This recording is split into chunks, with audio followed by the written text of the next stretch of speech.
Good morning. Welcome to the 2017 Promising Practices Conference. Thank you for watching. I'm Jennifer Tracewell. My role is the Family Engagement Administrator at ORVA. I'd like to talk about our topic of engagement for all with a focus on understanding the truancy issue, its impact on student engagement and success, and some solutions. As I considered the topic, engagement for all, my mind immediately turned to the high numbers of chronically absent students, not just at my school, but across my state of Oregon. And the tracking of this data is relatively new, but I saw here that Oregon is at the top of the list, correlating with our high rates of poverty and homelessness. Many social and economic factors are conspiring to create this problem.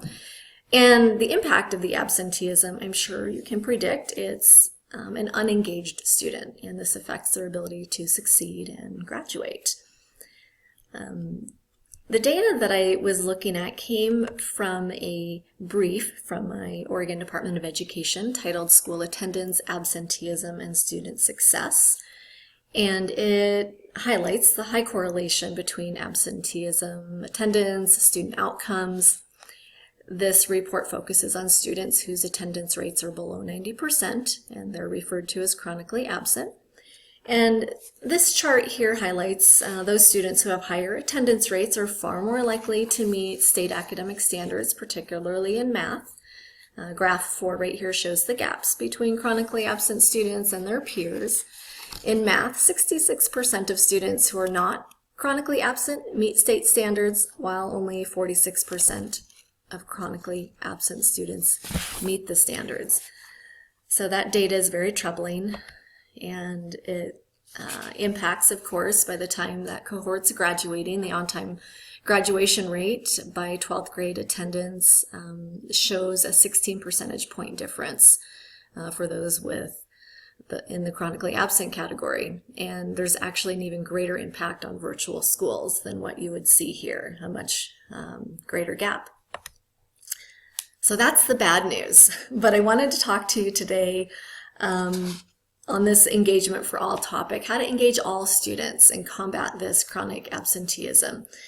The report I mentioned from the Department of Education highlighted 3 potential solutions for this issue, and I'd love to share how we're addressing these at Oregon Virtual Academy. Number 1, a focus on making school a positive environment. Number 2, routine review of attendance data with systematic follow-up. And 3, creative strategies and solutions to promote attendance. So turning to this first topic, making school a positive environment, we do that in a lot of ways here at ORVA. We have a lot of connections through a positive online presence. We have mentor groups, student publications, many ways we're showcasing student creativity, all bringing a positive environment. In school, in our online learning environment, it includes the home as well as the online classroom and the online school. So be mindful of consistently reaching out to and working with your learning coaches, providing some targeted support and intervention for them, as well as the student. Our FAST team does a great job of hosting bi-monthly learning coach luncheons, we call them, on a variety of topics from time management to staying organized to how to create a loving and attentive home environment. So we talk about parenting techniques, and we just want a very holistic environment there. Some other things we do to keep our students highly engaged and wanting to be here, we use our social media to highlight the great things going on at our school, whether it's we call them OR Ventures, our regional outings, and we do those every month. And sometimes it's just an online positive environment we're creating. I did a feature on students' learning spaces, and I got hundreds of kids sending me, this is where I do school, and and here's why, and just constantly trying to find ways to build community. We have some great peer mentor groups happening here at ORVA. Recently, our National Honor Society started partnering with our FAST team for our semester 2 onboarding and our live orientation sessions. It's a win-win. They fulfill some mandatory service hours, and our new students have the benefit of a buddy walking them through those first scary weeks of school. Our student publications, we have many of them, again, building a positive environment. We have a writing group. Our NHS has their own YouTube channel. We have an art showcase. Here's a page I snipped out of my last family newsletter with links to those publications that are going on. And continuing on with monthly strategies we have to create that environment. We have online social hours in addition to the outings that are actual face-to-face. Constantly trying to also make our staff human. So I have features monthly in our newsletter, spotlights on our teachers as well as our students. And that's been a really fun thing that our kids really look forward to. Our monthly newsletter, of course, highlights our students and some of their creative work. I get dozens and dozens of submissions each month, and it is everybody's favorite. And I know that because I do a little quiz every month. I push out this quick survey. It just has 3 or 4 questions. Part of the strategy is to get them to read the newsletter. This scavenger hunt will have questions like, who submitted the recipe for pineapple upside down cake, or who drew the picture of the cat, and it'll have also some school based information. What's the February exclusion date for immunizations? But I also ask, what's your favorite part of the newsletter? What do you want to see in the future? So you can see, I know they love the art. I know they love getting to know students and teachers. So this little survey has been really instructive and informative for me in what I present in those newsletters every month, and just responding to what my learning community wants and needs. And that's important. I would encourage you to do something like that.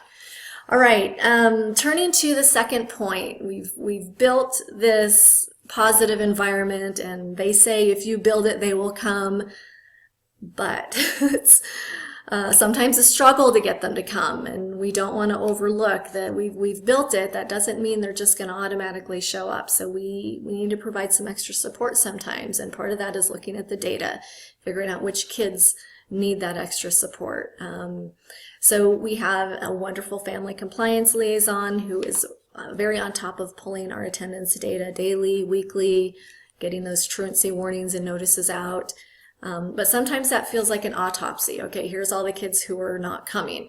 So we built this truancy intervention program where kids who are chronically truant, they've received a couple of truancy warnings, triggered by 4 days of non-attendance, and so I started placing them in this support classroom called TIPS, Truancy Intervention Program. And so they need to attend 2 of these sessions with their learning coach. The focus is on school attendance expectations, also building capacity for school attendance, creating positive attitudes towards school. We also talk about the economic impact of a high school diploma, and I, in class, show them those, charts of here's how much money you make if you're a high school dropout. Here's what you make with a diploma. Here's your expected earnings if you're a college graduate. And for our older kids, that's, really powerful information. I push out a survey at the beginning of that truancy course that I put those kids in. And I wanted to know what are the main reasons and barriers that are keeping you from coming to class. And I expected actually more along the lines of, internet, technology, because that's typically the first, sort of reason or excuse that I hear. But the survey actually said, out of the 10 options I gave them, I get too distracted with other things. That was the #1 response for what's keeping them from school. That was important information for me and our team at ORVA. They're distracted. They're at home, and there are many competing things going on. So what can we do about that? Helping them with, organization is key. Helping their distraction with frequent check-ins, and for some of our kids, it's a daily call every morning. Most of these kids are also in the FAST system, and so we're working with them on those back on track plans and chunking their work into little goals and celebrating every little success.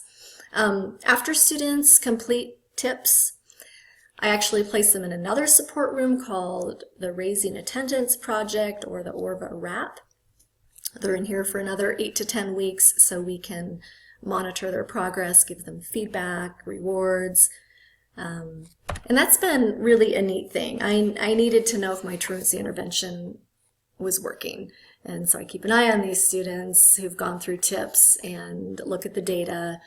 And I have a little success story to share with you. I had to dig a little bit to try to find out what worked with this kiddo. So exit interviews are going to be an important part of this process, and it's going to end up being a several month-long process with these, truancy kiddos to try to track and figure out what's going on.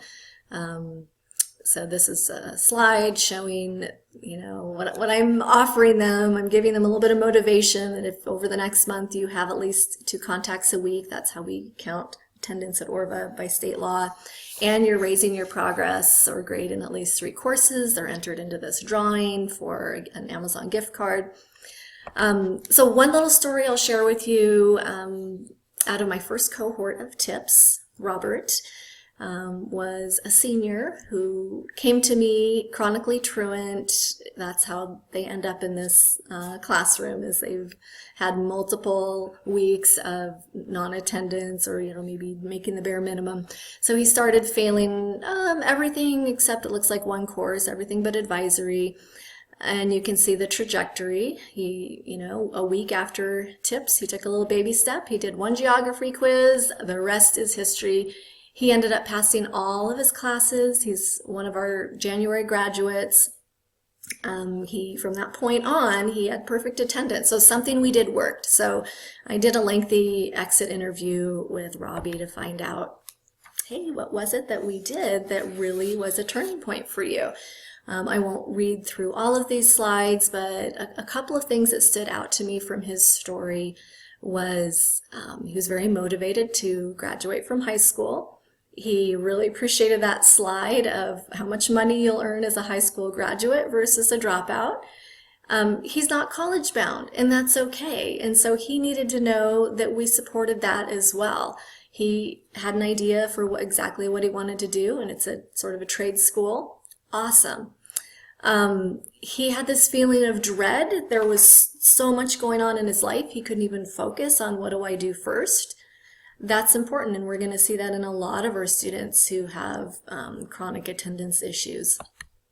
How did he take his first step? I think this is important, and he did one little thing, and it's important. He had a friend in the story here, so building other supports and other networks, that's an important piece of getting kids re-engaged. And going and doing that first little class, that first little quiz, and seeing a little success. And he had talked to me about plants that he had during our long phone interview that we had. And part of his story was that, I had all these plants that were dying, and I didn't even have time to move them out of this pot that was overcrowded and get them into their own space. And I just was overwhelmed with everything in my life. And it was just such a great metaphor for me that he got school going, he got some progress, and it impacted his entire life, including his passion of growing things. So he was very intimidated by this huge workload, but for him, he had to forget expectations, start working towards the bare minimum of I'm just going to pass this 1 class, and all of a sudden his whole perspective changed from hopelessness to optimism, as he says. Take the time to stop and read all of his words because it's pretty powerful. Here's Robbie and his plants, and he gave me permission to share this. And I love the metaphor of the growth that I see, starting with just something small, and he's so proud of this. And his final words to me were, "Thank you for being so interested. It makes me feel valuable." And that's an important lesson for us to learn in student engagement as well. That third point from my Department of Education, creative strategies and solutions to promote attendance. Well, go out there and attend all of these promising practices sessions because you're going to find all kinds of great strategies and solutions out there. I'll end with saying, use your data, be flexible, and be student-centered. Thanks for your time. Have a great day.